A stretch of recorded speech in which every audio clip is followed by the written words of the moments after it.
स्वागत है आपको हमारे इस YouTube चैनल में।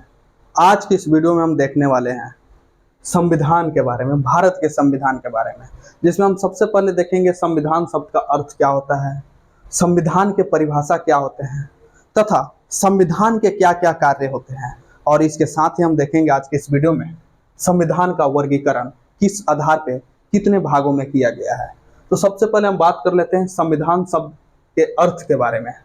तो संविधान शब्द की उत्पत्ति जो है लैटिन के शब्द से कॉन्स्टिट्यूरो से हुआ है। लैटिन के एक शब्द है कॉन्स्टिट्यूरो, इससे संविधान शब्द की उत्पत्ति हुई है, जिसका अर्थ होता है स्थापना करना, स्थापना करना या स्थापित करना। हमने क्या देखा, संविधान शब्द की उत्पत्ति जो है लैटिन के शब्द कॉन्स्टिट्यूरो से हुआ है। कॉन्स्टिट्यूरो शब्द का वह अर्थ होता है स्थापना करना या स्थापित करना। संविधान की अगर हम बात करें तो संविधान जो है देश का सर्वोच्च कानून, देश का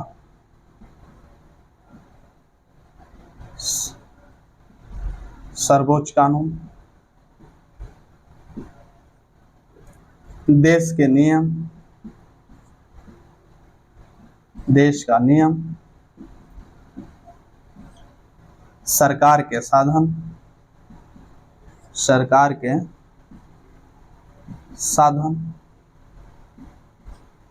आदि रूपों में संविधान को वर्णित किया जाता है, वर्णित किया जाता है। संविधान को देश का सर्वोच्च कानून, देश के नियम, सरकार के साधन आदि के रूपों में इसे वर्णित किया जाता है। अब संविधान की परिभाषा की बात कर रही है तो हो गया अर्थ, जो कि लैटिन के शब्द कॉन्स्टिट्यूरो से इसका उत्पन्न हुआ है, जिसका अर्थ होता है स्थापना करना या स्थापित करना। उसके बाद हमने देखा संविधान देश का सर्वोच्च कानून, देश का नियम, सरकार के साधन आदि के रूप में जो है संविधान को वर्णित किया जाता है। उसके बाद हम इसके परिभाषा को देखेंगे। तो सबसे एक अच्छा परिभाषा अगर संविधान की हम बात करें तो संविधान एक ऐसा दस्तावेज है, दस्तावेज है, दस्तावेज है। परिभाषा, संविधान एक ऐसा दस्तावेज है, बल्कि इसमें लिख दे आप कानूनी दस्तावेज तो और अच्छा हो। एक ऐसा कानूनी दस्तावेज है जिसमें सरकार के अंग, सरकार के अंगों, जिस सरकार के अंग 3 होते हैं, कार्यपालिका, विधायिका और न्यायपालिका, सरकार के अंगों के कार्य और उसके ढांचे को निर्धारित करता है। और सरकार के जो अंग होते हैं उनके नियंत्रण, नियंत्रण और संचालन, संचालन का भी कार्य करता है, उसके सिद्धांतों की घोषणा करता है। तो अगर संविधान की एक अच्छा सा डिफिनेशन की हम बात कर ले, हालांकि आप डिफिनेशन में आप ये भी लिख सकते हैं, लेकिन एक अच्छा डिफिनेशन की बात करें तो एक ऐसा कानूनी दस्तावेज है, बल्कि यहाँ पे मैं लिख ही देता हूँ, एक ऐसा कानूनी दस्तावेज है जिसमें सरकार के अंगों के ढांचे और उनके कार्य को निर्धारित किया जाता है, और इसके साथ साथ ही सरकार के अंगों के नियंत्रण और संचालन के सिद्धांत की घोषणा किया जाता है। तो अब अभी तक हमने देखा संविधान शब्द का अर्थ क्या होता है। तो संविधान शब्द की उत्पत्ति जो है लैटिन के शब्द कॉन्स्टिट्यूरो से हुआ है, जिसका अर्थ होता है स्थापना करना या स्थापित करना। और उसके बाद देखा संविधान देश का सर्वोच्च कानून, देश का नियम, सरकार के साधन आदि के रूपों में इसका वर्णित किया जाता है। उसके परिभाषा में हमने देखा संविधान एक ऐसा कानूनी दस्तावेज है जिसमें सरकार के अंगों के ढांचे और उनके कार्यों को निर्धारित किया जाता है, और इसके साथ साथ सरकार के अंगों को नियंत्रण और संचालन करने के सिद्धांतों की घोषणा किया जाता है।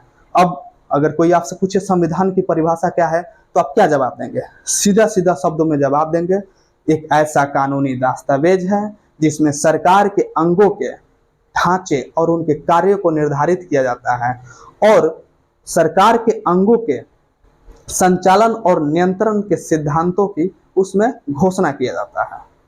तो अभी तक हमने अर्थ और परिभाषा देख लिया। इसके बाद देखेंगे संविधान का जो है कार्य क्या क्या होता है, कार्य देखेंगे। लेकिन इससे पहले छोटा छोटा जो फैक्ट है संविधान को लेकर उसके बारे में भी हम देख लेते हैं।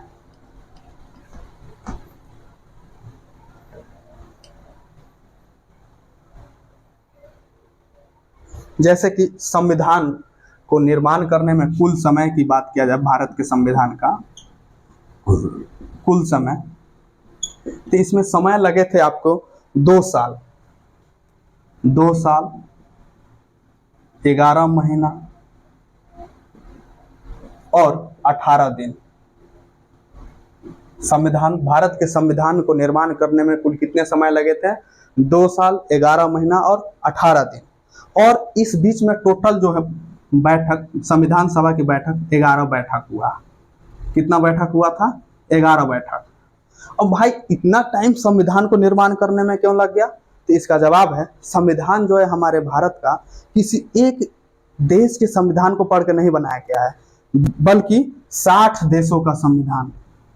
कितने देश? 60 देशों का संविधान को, जो संविधान सभा थे उन्होंने 60 देशों के संविधान को पढ़ा, समझा और उस पर विचार विमर्श किया, तब जाके भारत के संविधान को लिखा, बनाया। अब बात कर लेते हैं कि 60 देश के संविधान से तो अगर मतलब कि पढ़कर विचार विमर्श करके हमारे भारत का संविधान बना, लेकिन संविधान को बनाने में कुल कितने रुपये खर्च आए थे? इसके खर्च की बात कर ले, हम संविधान की खर्च के बारे में बात कर ले तो 64 लाख रुपया खर्च आया था संविधान को, भारत के संविधान को निर्माण करने में टोटल 64 लाख रुपयों का खर्च आया था। अब इसमें 11 बैठक हुआ था जैसे कि हमने यहाँ पे देखा। तो अंतिम बैठक कब हुआ था? ये भी सवाल मतलब पूछा जा सकता है एग्जाम के पॉइंट ऑफ व्यू से। तो इसका अंतिम बैठक जो है 24 जनवरी 1950 को हुआ था। अंतिम बैठक यानी कि टोटल 11वां बैठक।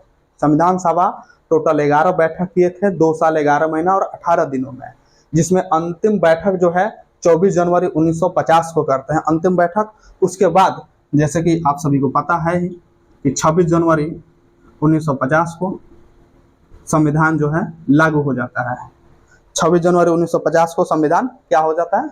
लागू हो जाता है। अब इस संविधान के बारे में कुछ फैक्ट्स हैं जिसमें हमने देखा कि संविधान को निर्माण करने में कुल 2 साल 11 महीना और 18 दिन लगे थे, जिसमें टोटल संविधान सभा के द्वारा बैठक जो है 11 बैठक किया गया था। और इतने समय लगने के कारण थे क्योंकि एक देश से जो है संविधान, ऐसा नहीं था कि एक देश से पढ़ लिए और आके संविधान लिख दिए अपने भारत का संविधान।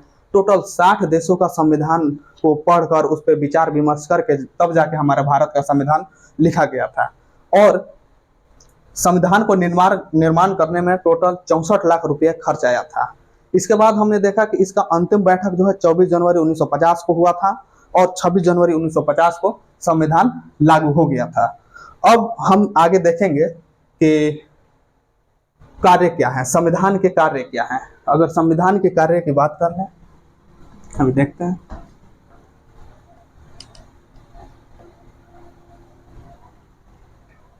संविधान के कार्य की बात कर लें तो सबसे पहले संविधान जो है राजनीतिक दलों को, अभी जैसे कि चुनाव चल भी रहा है, राजनीतिक दलों को नियंत्रित करता है। संविधान के द्वारा क्या होता है? राजनीतिक दलों के सीमाएं को नियंत्रित किया जाता है। और संविधान का कार्य यह भी होता है कि जैसे भारत के नागरिक के मौलिक अधिकार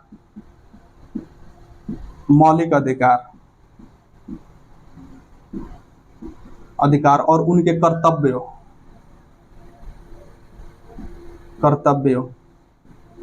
का निर्वहन करता है, बताता है कि भारत के नागरिक का क्या कर्तव्य हैं और इनके मौलिक अधिकार क्या होते हैं। जैसे कि आपको कहीं भी बोलने की आज़ादी है, तो ये संविधान के द्वारा ही मिलता है। आपका कर्तव्य है कि पेड़ पौधों को ना काटे, पेड़ पौधे लगाएं, ये भी संविधान के द्वारा ही हमें सिखाया जाता है, बताया जाता है। आगे के हम मतलब क्लास जैसे ही आगे आगे करेंगे, इसमें हम देखेंगे कि मौलिक अधिकार और कर्तव्य में क्या अंतर होता है। मौलिक अधिकार और कर्तव्य में क्या, कर्तव्य के लिए आपको बाधित नहीं किया जाता है, बल्कि आपका स्वयं का विवेक अपने मतलब इस प्रकार से अपने देश हित में सोचने के लिए, कर्तव्य का निर्वहन करने के लिए संविधान जो है आपको बताता है। इस सारे बातों को हम आगे के वीडियो में देखेंगे।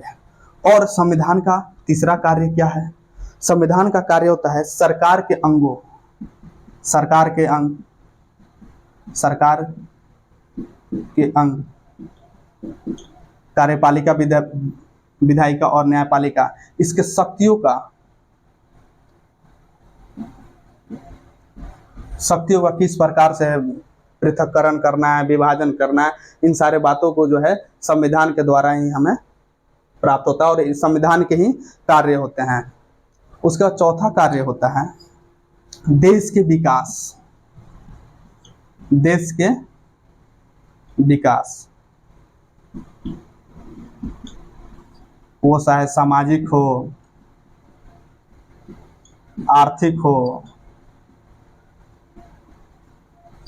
देश के मतलब कि अगर मोदी जी कुछ गलत करते हैं तो संविधान कहेगा मोदी जी इधर आइए, आप देश के विकास के लिए काम कीजिए, सामाजिक आर्थिक हो, और मोदी जी को बाध्यकारी बनाएगा क्या, संविधान, कि नहीं आप देश का विकास कीजिए।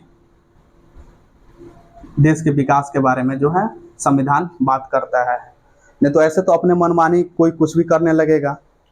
और उसके बाद हम बात कर लेंगे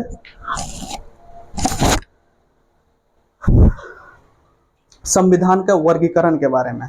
तो संविधान के वर्गीकरण की बात करें तो इसे जो है अलग अलग आधारों पे अलग अलग वर्गीकृत किया गया है। जैसे कि हम बात कर लें सबसे पहले प्रावधानों के आधार पे,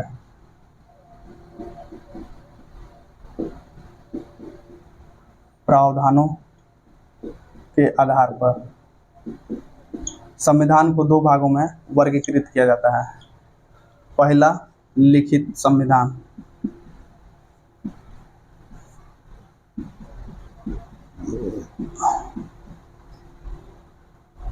संविधान, और दूसरा अलिखित संविधान।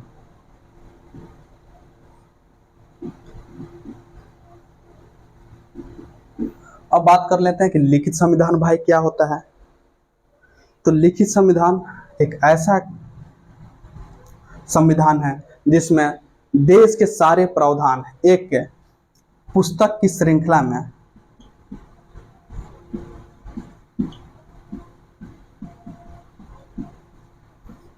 में निहित होते हैं।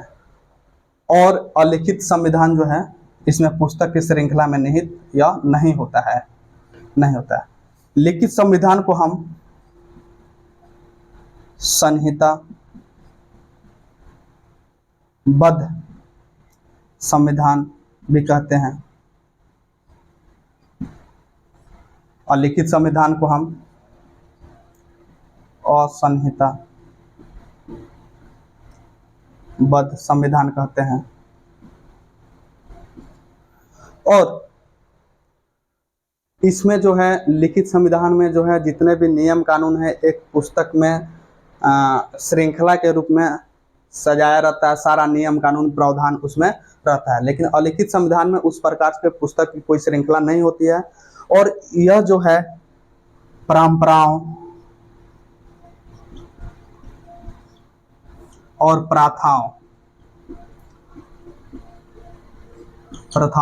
परंपरा और प्रथा के अकॉर्डिंग जो है लिखित संविधान में नियम कानून होता है। इसका कोई पुस्तक के रूप में एक श्रृंखलाबद्ध कोई नियम कानून नहीं होता है। यह परंपरा और प्रथाओं के अकॉर्डिंग कानून अपना शासन व्यवस्था करता है।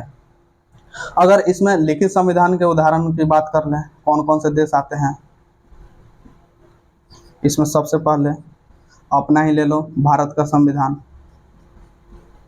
भारत लिखित संविधान में क्या क्या आते हैं? भारत, जापान, यूएसए यानी कि अमेरिका, उसके बाद इंडिया तो है ही, इसके साथ साथ फ्रांस। और अलिखित संविधान में यूनाइटेड किंगडम, यूके और न्यूजीलैंड,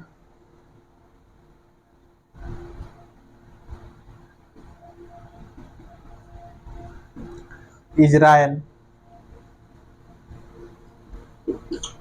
ये सारे जो हैं अलिखित संविधान में आते हैं। प्रावधानों के आधार पर संविधान को हमने देखा दो भागों में वर्गीकृत किया, लिखित संविधान और अलिखित संविधान।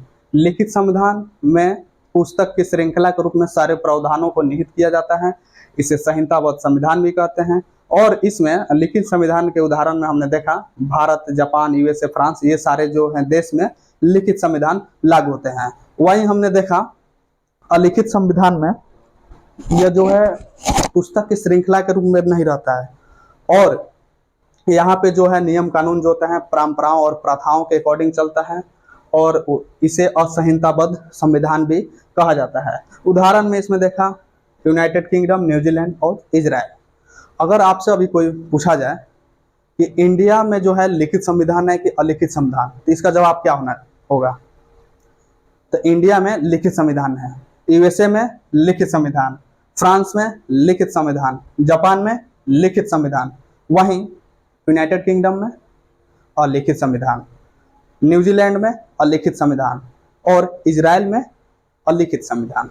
तो ये सारे जो देश हैं और जो लिखित में है और लिखित संविधान है। तो प्रावधान के आधार पर हम देख लिए कि संविधान को दो भागों में वर्गीकृत किया जाता है। कौन कौन से? अभी जवाब आप लोग कमेंट में दीजिए। प्रावधान के आधार पर संविधान को कितने भागों में वर्गीकृत किया जाता है? दो भागों में। कौन कौन से? लिखित संविधान और अलिखित संविधान। वहीं हम बात करें कि संविधान शब्द की उत्पत्ति लैटिन के कौन से शब्दों से हुआ है, इसका जवाब होगा कॉन्स्टिट्यूट शब्द से जो है संविधान शब्द की उत्पत्ति हुआ है, जिसका अर्थ होता है स्थापना करना या स्थापित करना। वहीं संविधान की परिभाषा की बात करें तो आप लोग जल्दी से अपने माइंड में लाइए कि संविधान की परिभाषा मैंने क्या बताया था वीडियो में। और चलिए इसी के साथ आगे बढ़ते हैं। ये तो हो गया प्रावधान के आधार पर, लेकिन संशोधन के आधार पर भी संविधान को दो भागों में बांटा जाता है। पहला नम्य और दूसरा अनम्य। नम्य और अनम्य। अब सबसे पहले हम बात कर लेते हैं नम्य। नम्य को आप मतलब सिंपल में समझ लें तो लचीला, लचीला। इसको समझ लीजिए कठोर। तो नम्य संविधान क्या है भाई? तो इसमें जो है संविधान का संशोधन जो है सामान्य कानून को जिस तरह संशोधन किया जाता है उसी तरह से इसमें संशोधन सामान्य कानून के भांति ही संशोधन हो जाता है। यानी कि सीधा सीधा बात करें तो नम्य संविधान में संशोधन करना आसान होता है। क्या संशोधन करना क्या होता है? आसान होता है। और वहीं अनम्य यानी कि अनम्य संविधान में यानी कि कठोर इसे समझा जा सकता है। तो इसमें संशोधन करने के लिए विशेष प्रकार के बहुमत की आवश्यकता होती है। विशेष प्रकार के प्रावधानों के द्वारा संशोधन किया जाता है। यानी सीधा से बात करें तो इसमें आसानी से संशोधन नहीं किया जा सकता है। क्या नहीं किया? आसानी से संशोधन नहीं किया जाता है। नम्य संविधान में आसानी से संशोधन किया जा सकता है और अनम्य संविधान में आसानी से संशोधन नहीं किया जा सकता है। और इसमें अगर हम बात कर लें तो इसमें विशेष प्रक्रिया से, विशेष प्रकार की प्रक्रिया से नम्य संविधान में संशोधन किया जाता है। तो नम्य संविधान तो अगर उदाहरण की बात कर लें तो इसमें भी याद रखिए यूएसए, ऑस्ट्रेलिया, अभी हम आपसे पूछेंगे ऑस्ट्रेलिया, उसके बाद स्विट्जरलैंड,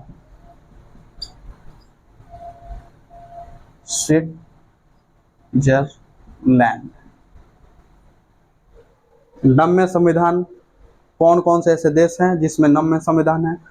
तो अमेरिका, ऑस्ट्रेलिया, स्विट्जरलैंड। और अनम्य संविधान में कौन कौन से देश हैं? तो इसको अगर देखें हम तो यूनाइटेड किंगडम और न्यूजीलैंड।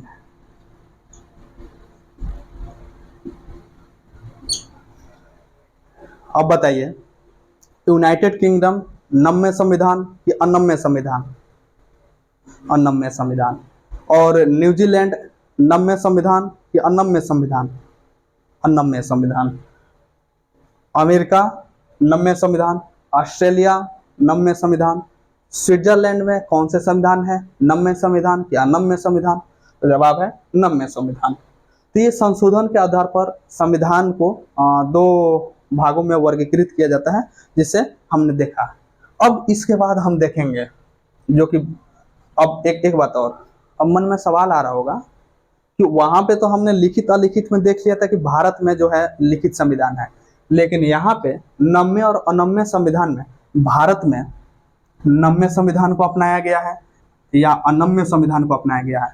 तो इसका जवाब होगा ना भारत में नम्य संविधान को अपनाया गया है ना अनम्य संविधान को अपनाया गया है। दोनों के मिश्रित फॉर्म को भारत में अपनाया गया, दोनों का मिश्रण है भारत में। कुछ ऐसे विधि कानून होते हैं जिसे आसानी से संशोधन किया जा सकता है, लेकिन कुछ ऐसे नियम कानून होते हैं जिसे में विशेष प्रकार के विशेष बहुमत से जो है संशोधन किया जाता है। जैसे कि अभी वर्तमान में आप ऐसे सुन रहे होंगे पॉलिटिक्स में कि मोदी जी अगर 400 पार लाते हैं तो अब की बार संविधान चेंज करेंगे। तो संविधान को चेंज करने की जो प्रक्रिया है बहुत कठोर है, वो अनम्य है, और इसमें विशेष प्रकार के बहुमत से विशेष प्रकार के प्रक्रिया से जो है संशोधन किया जाता है। और कुछ ऐसे कानून भी है हमारे देश में जिसे आसानी से संशोधन किया जा सकता है। तो भारत में जो है नम्य और अनम्य दोनों के मिश्रित फॉर्म को अपनाया गया है। अब आगे बात कर लेते हैं हम राष्ट्रीय सरकार और क्षेत्रीय सरकार के आधार पर। अगर हम देखें तो संविधान को दो भागों में वर्गीकृत किया जाता है, संघात्मक और एकात्मक। संघात्मक जिसमें राष्ट्रीय सरकार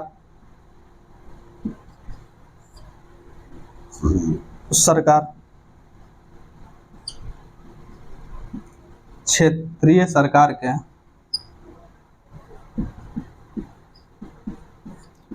के अधिकारों में हस्तक्षेप नहीं करते हैं। संघात्मक संविधान में राष्ट्रीय सरकार जो है क्षेत्रीय सरकार के अधिकार में हस्तक्षेप नहीं करते हैं। वहीं एकात्मक संविधान में राष्ट्रीय सरकार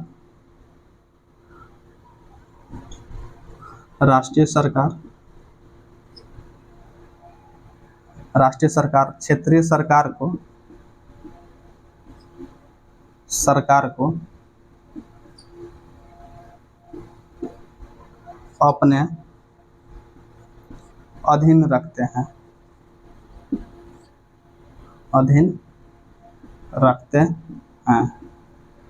इसमें एकात्मक संविधान में क्या होता है कि राष्ट्रीय सरकार जो होते हैं वह क्षेत्रीय सरकार के अधिकार में हस्तक्षेप करते हैं, और सारा पावर जो है, सारा शक्ति जो है राष्ट्रीय सरकार के हाथ में रहता है, और क्षेत्रीय सरकार को अपने अधीन रखते हैं।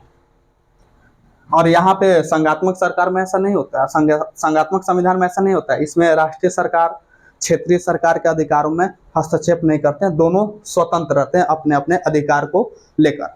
अगर संघात्मक संविधान की अगर उदाहरण की बात कर ले तो इसमें यूएसए, स्विट्जरलैंड,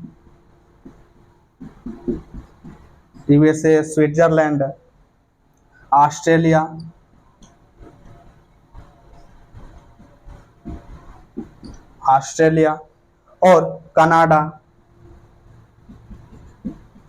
रूस, ब्राजील आदि देश शामिल हैं। वहीं हम अगर एकात्मक देश का बात करें तो इसमें इसके एग्जाम्पल में हम देखें, इसमें यूके, यूनाइटेड किंगडम, फ्रांस और जापान, चाइना, इटली आदि देश शामिल हैं। संघात्मक में अगर पूछा जाए आपके कि यूनाइटेड किंगडम संघात्मक संविधान है या एकात्मक संविधान, तो जवाब क्या होगा इसका? एकात्मक संविधान है। वहीं अगर रूस की बात किया जाए तो रूस एकात्मक संविधान में है या संघात्मक संविधान में है, तो इसका क्या जवाब होगा? कमेंट करके बताइए। इतना देर लगे? रूस जो है संघात्मक सरकार के अंतर्गत, रूस में संघात्मक संविधान जो है। उसके बाद इटली में कौन से संविधान है? एकात्मक के संघात्मक, तो जवाब होगा एकात्मक। उसके बाद ब्राजील में कौन सा संविधान है?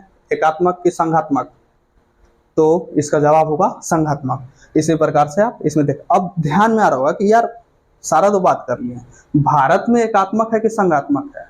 तो भारत में फिर से आपको बता दें, ये दोनों का मिश्रित रूप है, यानी कि अर्ध संघात्मक।